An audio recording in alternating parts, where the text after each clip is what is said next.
I'm Father Paul, and I'm in the prayer room at Biblical Park tomorrow. And as you can see, there is a stained glass window, and it has a rose on it. And this park is called Blossoming Rose. And this rose itself actually came from the United States, from Pittsburgh.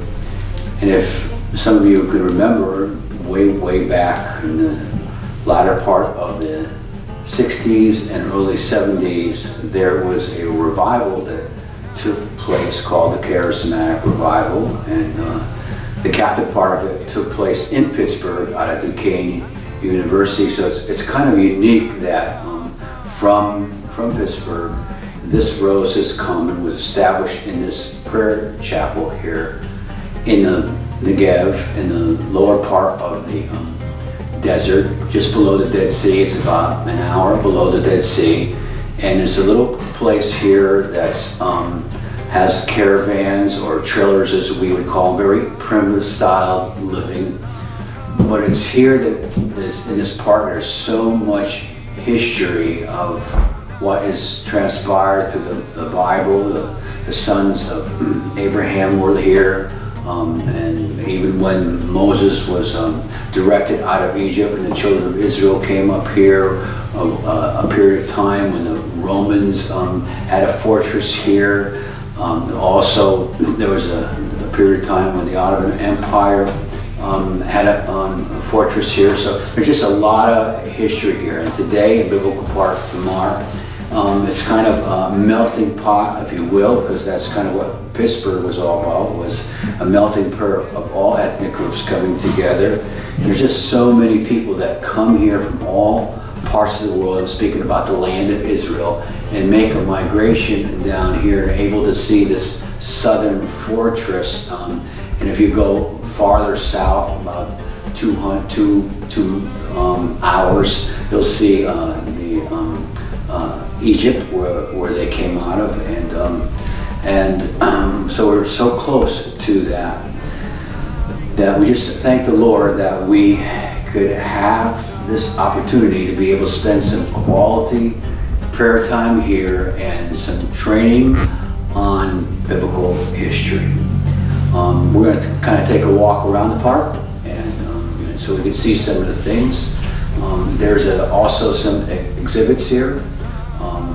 The exhibits are the ruins of, there's one place up here that is a gate that was modeled after Solomon's gate, so we have some kind of understanding that it might have been one of Solomon's trade routes that even went through here.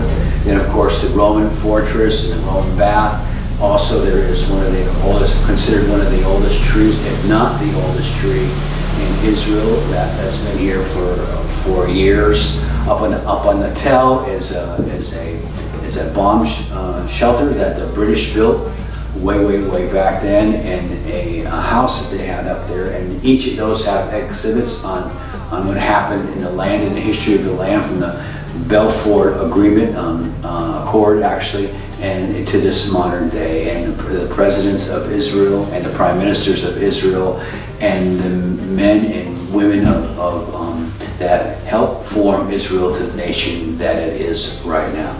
So we're telling you all these things because it is a fantastic place to be able to come to, along with all the other sites in Israel. But this one here particularly is one site that not many people come to because it's in the desert and there's sand down here. But to get a whole perspective of what happened in the Word of the Lord, it's a really neat place to come. I can't tell you how many times that I've been here, but this has probably been the best time that I've ever had coming to Israel, because we've been able to walk the land. We were just recently in the Valley of Sin, and the Sin Desert, and we got to walk through it, hike through it, and see where the celebrated area is, where Moses hit the rock.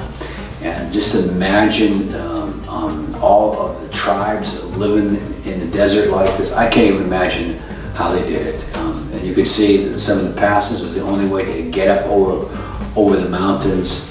Pretty exciting. So we're inviting you to come to Israel.